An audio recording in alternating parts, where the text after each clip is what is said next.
Sorry for that hitches there. I hope you guys are getting me now. I'll go back to my talking point that I had read earlier because it was very clear that we did not get most of what I said. Okay, I'll go back to the talking point. Legitimacy, governance, and democratic erosion. In 2025, election in Cameroon must be viewed through the lens of what many analysts term electoral authoritarianism. The formal trappings of multi-party election remain, but real competition, institutional neutrality, and civic freedoms are increasingly hollow. The exclusion of significant opposition candidates, the concentration of power in institutions aligned with the ruling party, the visible suppression of dissent, all are red flags. For example, prior to the vote, civic space was under heavy strain, opposition events were blocked, activists harassed, and the broader environment lacked the basic enabling conditions for free and fair elections. The erosion of legitimacy is deeply damaging for governance when citizens perceive that elections are predetermined or manipulated. The social contract fractures. The government risks losing its moral authority not simply because it wins, but because it wins in ways that many citizens believe are rigged. That in turn fosters apathy, cynicism, the radicalization.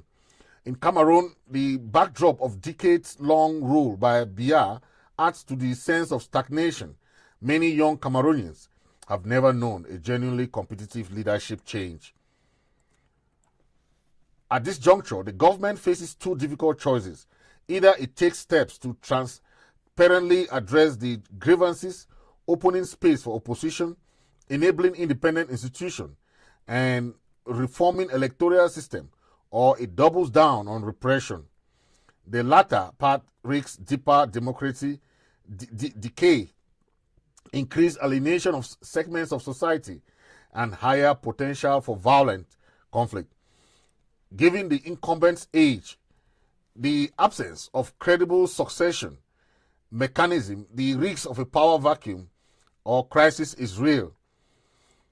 Conflict zones, social fragility, and the regionality of disparity of the elections. One of the most underplayed dimensions of the post-election climate is the conflict environment in Ambazonian regions. The Ambazonian war there has displaced hundreds of thousands, eroded state authority, and deeply undermined trust in the central government in Yaoundé. In those zones, elections are especially fraught. Low turnout, security threats, boycotts, and absence of meaningful participation all combine to further delegitimize outcomes that claim nationwide validity due to lockdown and ban of elections in the area. What this means is that the proclaimed national result sits atop a fractured reality. Large swaths of the population feel excluded or oppressed and are unwilling participants in the electoral process. This disconnect between the official Cameroon and the conflict zone Cameroon means that any government narrative of unanimous legitimacy is false.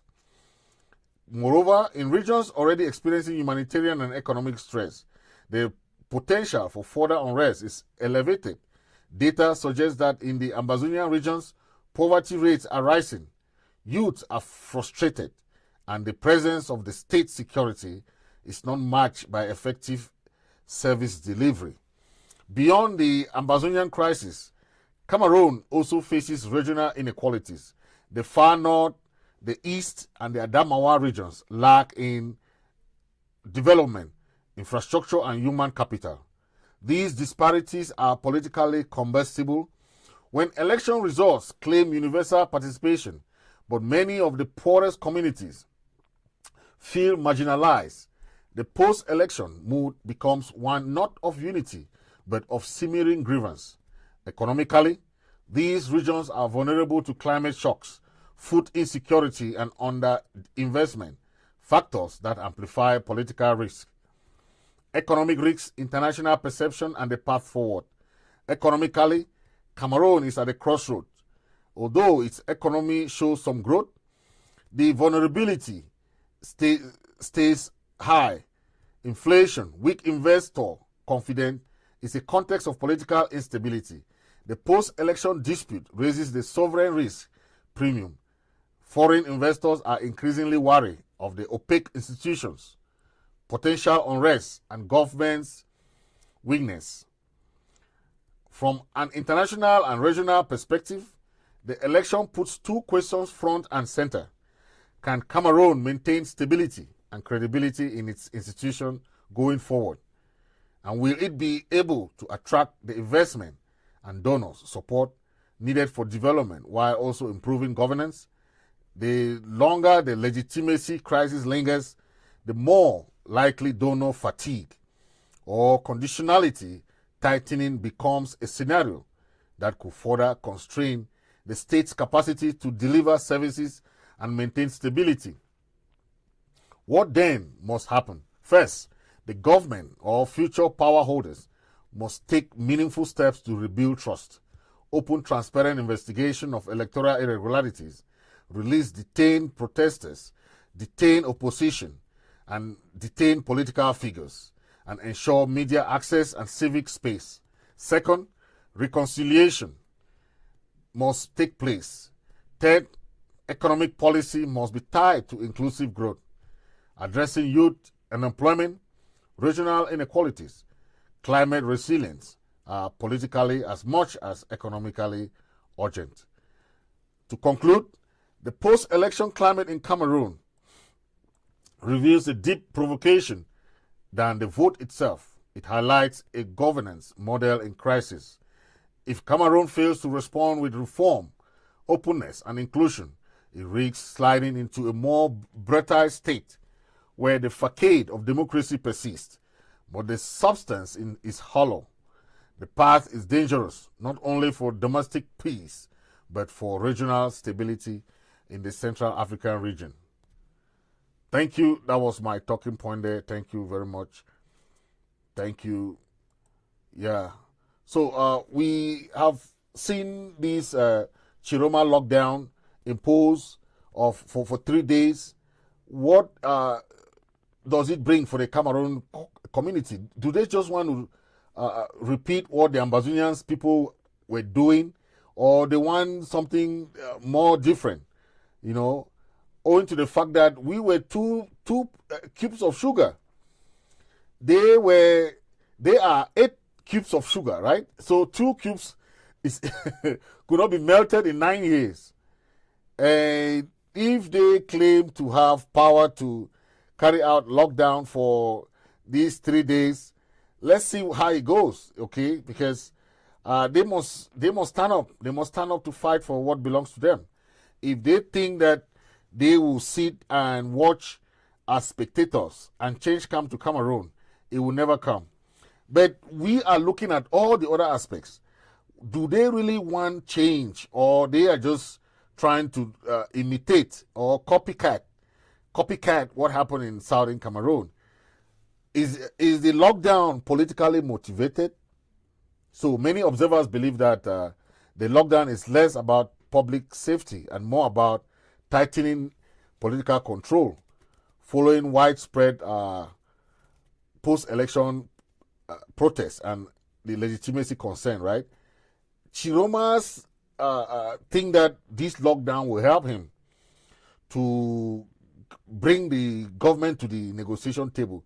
But you know, for the past 7 years to 9 years that we have had lockdown, do you see the government have any concern about anything? So I don't think if Chiroma goes down this slippery slope, there will be any headway. Because we've had series of lockdown. We still have ghost towns every Monday. There's no single day that the incumbent president, Paul Biya, has stepped foot in the Ambazonian region. No single day for 9 years. So does he care? I heard he wants to go to Switzerland. Yeah, he wants to go to Switzerland. Okay. So we know that there will be lockdown tomorrow.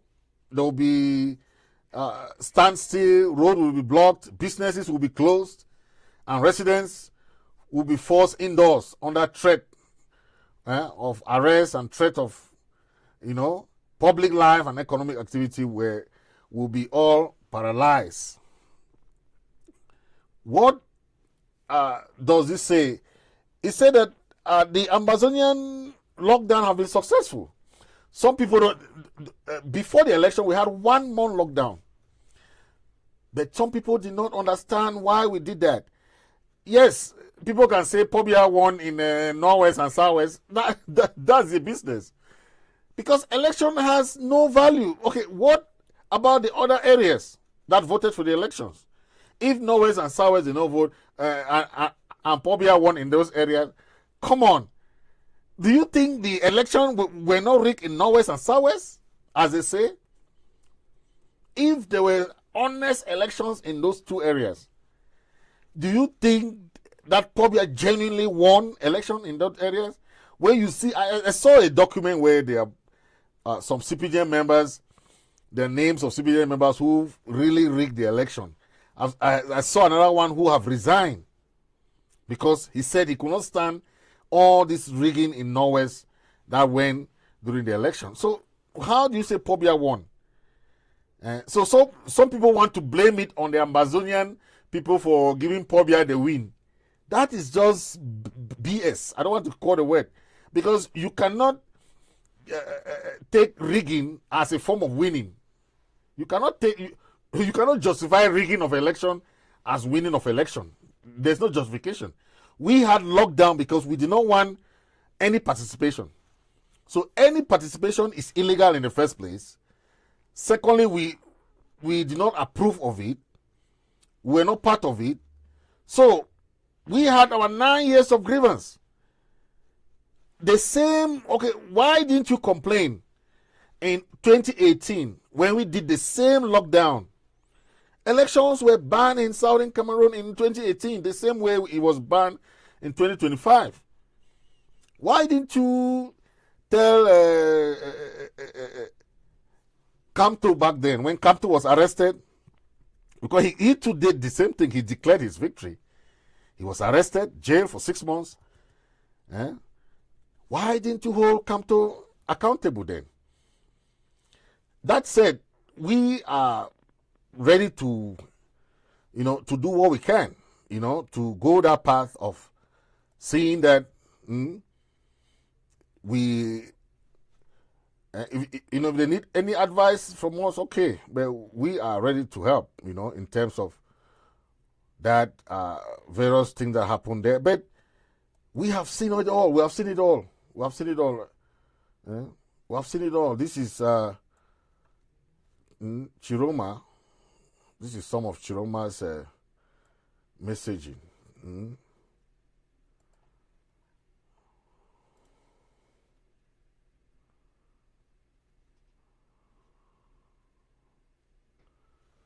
Je demand, you say, okay, I call on all those who have been arbitrarily arrested and on the members of my family who have been kidnapped.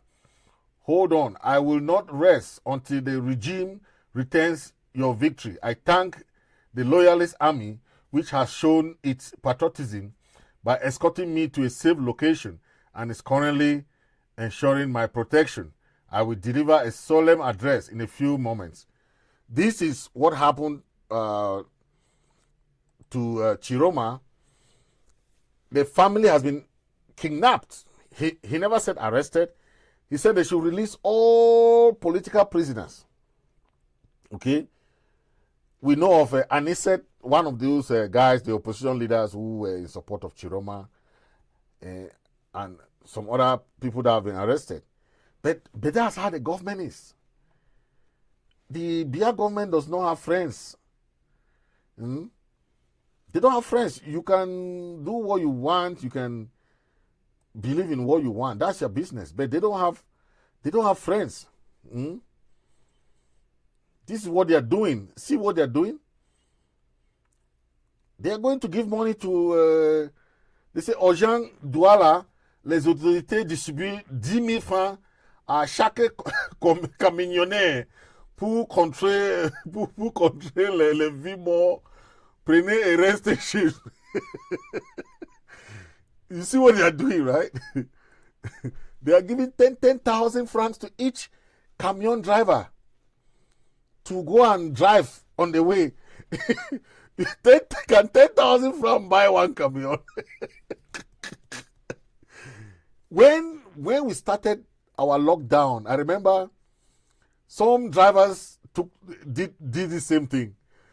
But when they throw one paper of petrol on your camion, it will burn, and you will lose your camion. So don't take that kind of risk. 10,000 francs cannot buy camion. Be careful. 10,000 francs cannot buy even moto bensikine. You cannot buy taxi. Don't go and risk. Stay home for those 3 days. Only 3 days to save your life, save your property and everything. Don't go and risk it because you want to follow the government order. Shop owners, do the same thing. It's 3 days. It's for the benefit of you people. Think of the community. Don't think of you alone. Don't be selfish. That is what we have been telling Ambazonians. Anything that is community-based, respect it. If it's for you alone, there are thousands of truck drivers. There are thousands of taxi drivers. Why you alone want to go and start driving? Why not think of the other taxi drivers that are home? Be wise. Think of others. Don't think only of yourself. That's called selfishness. Don't be selfish. Think of the community good. That's what we have conscientized the Ambazonian people all along the years, and they have come to understand that any lockdown, any ghost town, is not for the benefit of anybody. It's for the benefit of the whole community. This is the directive of the lockdown. Okay, this is it. It says, Direction formelle de sécurité, tête, okay, à partir de 30, they say aucun école universitaire ou centre de formation. That's no university, no school should be open. Les parents sont tenus de garder les enfants à la maison. So on Monday, Tuesday and Wednesday, there will be no school. Okay? It say aucune sortie doit être effectuée à partir de 30 novembre. No, no coming out. Everybody should stay home. That is the communique that was sent. You just saw it, right? Nobody goes out.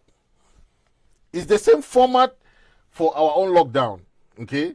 You saw people who went out during the lockdown. What happened to them? Their cars were burnt. Their whatever was burnt.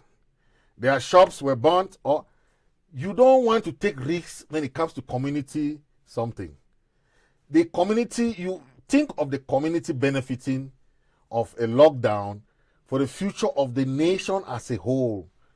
Don't be selfish. Okay? Don't be selfish. Think of it. But this is what we know.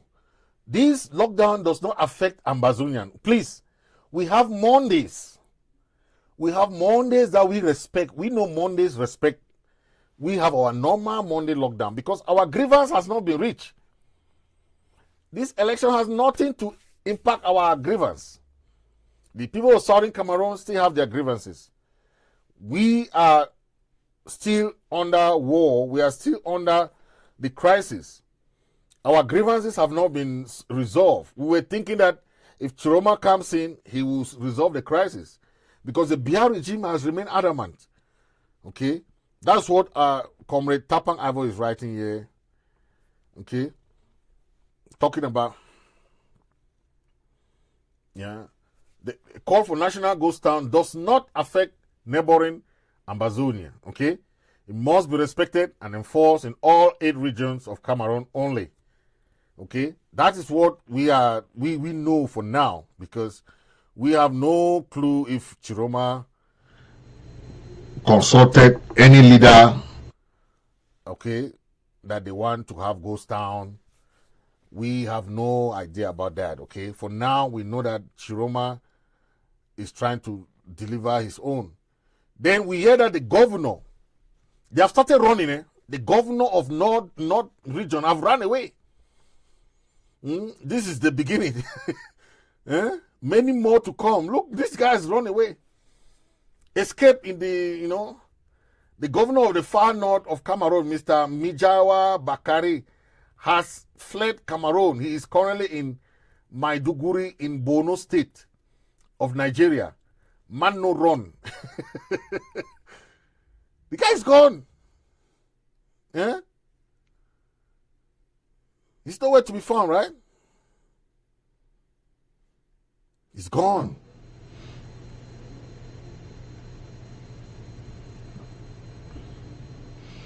But the Biya regime want to stay in power. They will do everything necessary. Okay? And without you understanding that regime, you will not know anything that's happening in that regime. They have no mercy. They have no pity for anybody. They will prefer to claw on power.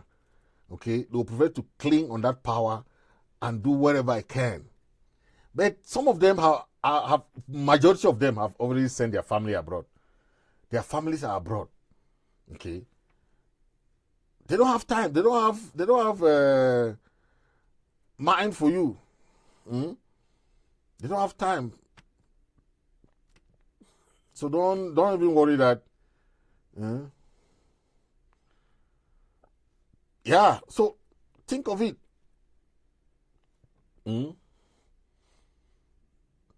Our ghost town, Amazonia, we have ghost towns only on Mondays. We are not following Issa Chiroma's.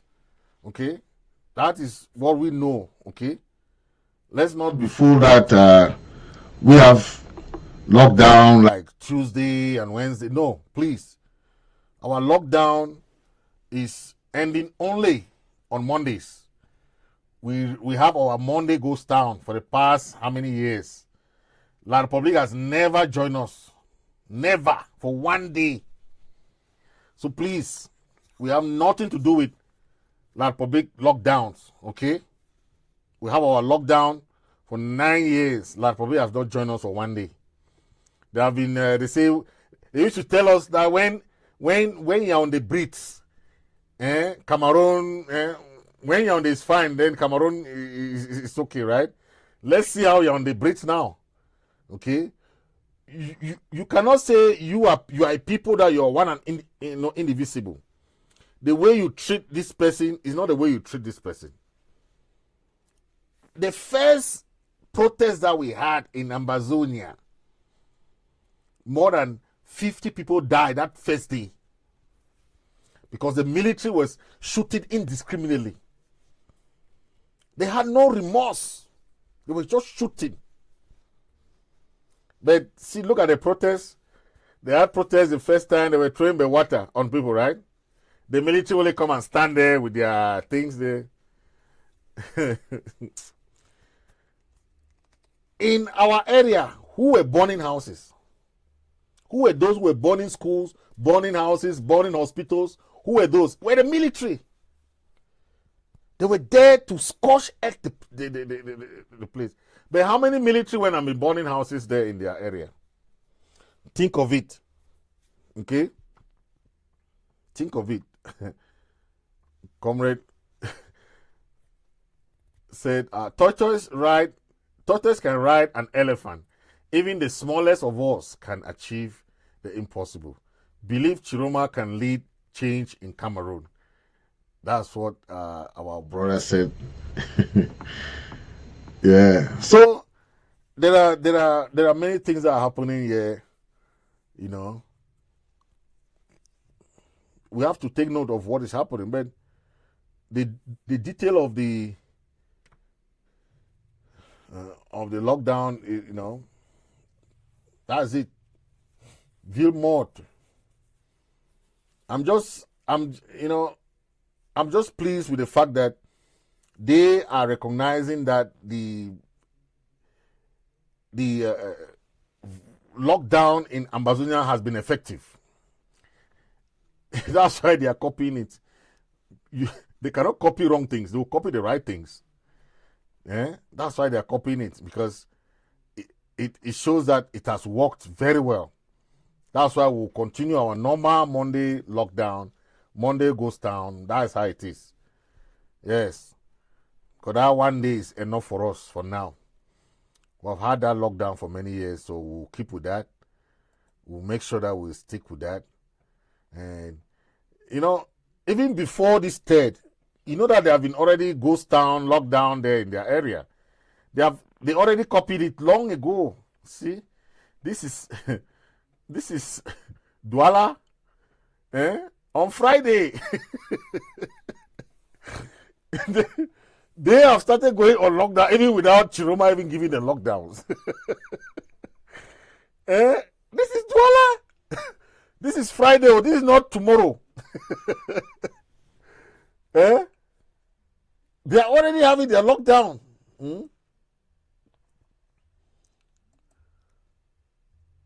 It's so terrible, right? They are having lockdown.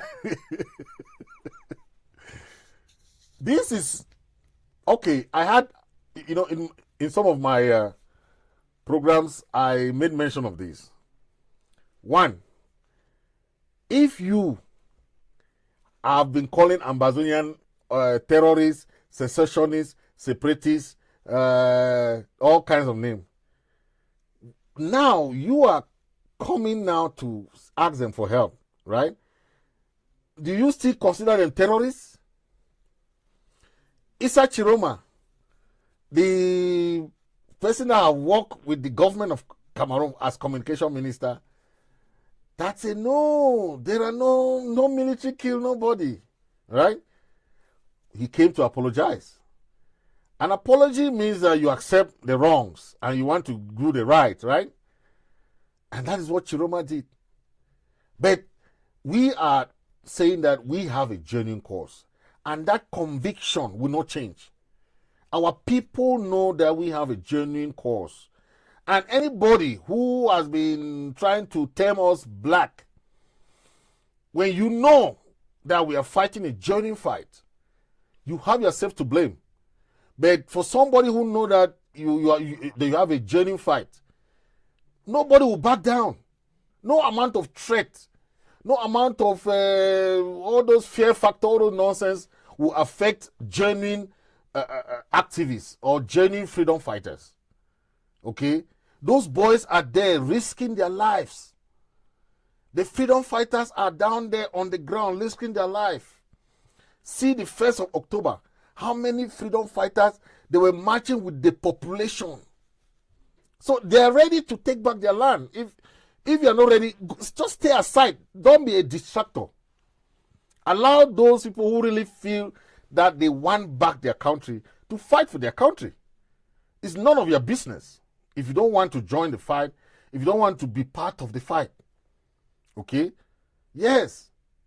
So, thank you for joining, but make sure you share our end here, and make sure you're part of the show. Thank you. I'll end here for now. Please make sure you hit the subscribe button. Thank you. God bless you. God bless the people of Southern Cameroon and Ambazonia. Hey, thank you for watching. If you enjoyed this video, please take a moment to like, share, and comment. If you really, it really helps for you to spread the message, spread the word, and don't forget to hit that subscribe button down there and follow button, so never you miss out on any fresh content that I share. Hit that notification bell so that you get all the update and be part of this amazing community.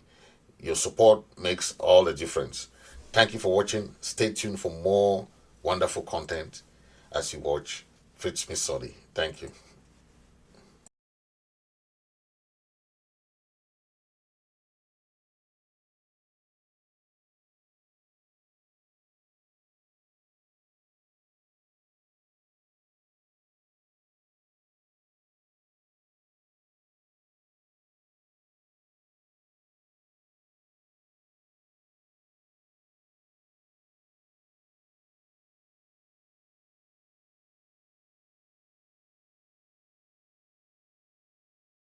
A message from the people of southern Cameroons to the regime in Yaoundé, to the government of French Cameroon, to the agents of tyranny, to the friends of peace across Africa and the world. Hear this. We, the people of southern Cameroons, are tired, wounded, and betrayed, but not defeated. For over 6 decades, we believed in unity. We believed in a federal partnership built on mutual respect. We believed that together we could form one Cameroon, a model for Africa's peaceful diversity. But what did we receive in return? Deception, occupation, and violence. 1961, the beginning of the betrayal. We joined you not as slaves, but as equals in a federal republic, a federation protected by the UN trusteeship system and embedded in the spirit of international law. The 1961 UN Resolution 1608, signed after our plebiscite, required a federal constitution to be agreed upon by both parties. But what did the regime of French Cameroon do? In 1972, through a fraudulent referendum, the federal structure was abolished. Our institutions, courts, education system, and identity were dismantled. Our lands were militarized. Our people were reclassified as Bamenda people, second-class citizens in their own home. That act of constitutional destruction was a coup d'etat against southern Cameroons, not by rebels, but by the very state we agreed to partner with. All peace attempts have failed. We have tried dialogue. The major national dialogue of 2019 was nothing but a CPDM stage play. Real stakeholders were absent, real issues were ignored. The Swiss-led mediation was derailed by Yaoundé's bad faith. Canada announced mediation efforts. The regime denied it. The African Union, the United Nations, and even the Catholic Church have pleaded for peace, but the regime chose guns over grace. Local civil society, Cardinal Toumi, and many elders risked their lives for peace. Yaoundé answered with bullets and blackmail. You declared war in 2016, saying you'd end it in 2 weeks. Now, nearly 10 years later, we have buried over 6,000 of our people, seen over 1 million displaced, and watched as our daughters sell themselves on the streets of Douala and Yaoundé, not for pleasure, but for survival. Our right to self-determination is legal and just. We are not asking for favors. We are exercising rights backed by Article 1, 2, UN Charter. All peoples have the right of self-determination. Article 20, African Charter on Human and People's Rights. All peoples shall have the unquestionable and inalienable right to self-determination. ICCPR and ICSCR, Article 1. All peoples have the right to freely determine their political status.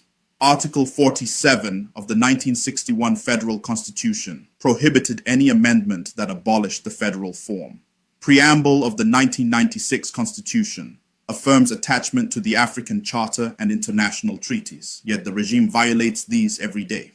We are not seceding. We are restoring the Federal Republic of Southern Cameroons, stolen from us by an illegal centralization. We have been patient and we have paid the price. We have wept. But if your regime or its elite tries to destabilize French Cameroon through a coup d'etat, an internal war, or electoral violence, know this. Every freedom fighter from Southern Cameroons will rise in a united front. We will protect our borders, our people, and our future from your foolishness. We are peace-loving people, long democratic before you ever knew what elections meant. Our forefathers ran a functional parliamentary democracy, while your colonial masters still ruled your politics from Paris. If war is what you bring to your own, keep it on your side. The territorial integrity of Southern Cameroons is sacred, and we will receive help from wherever it may come, from Pan-Africanist allies, from freedom-loving nations, from righteous global citizens, because this is no longer just about us. It is about Africa's fight against betrayal. You have lost our trust. Mr. Biya and your pseudo-advisors, you have failed. You have failed your people, your promises, your constitution, and your humanity.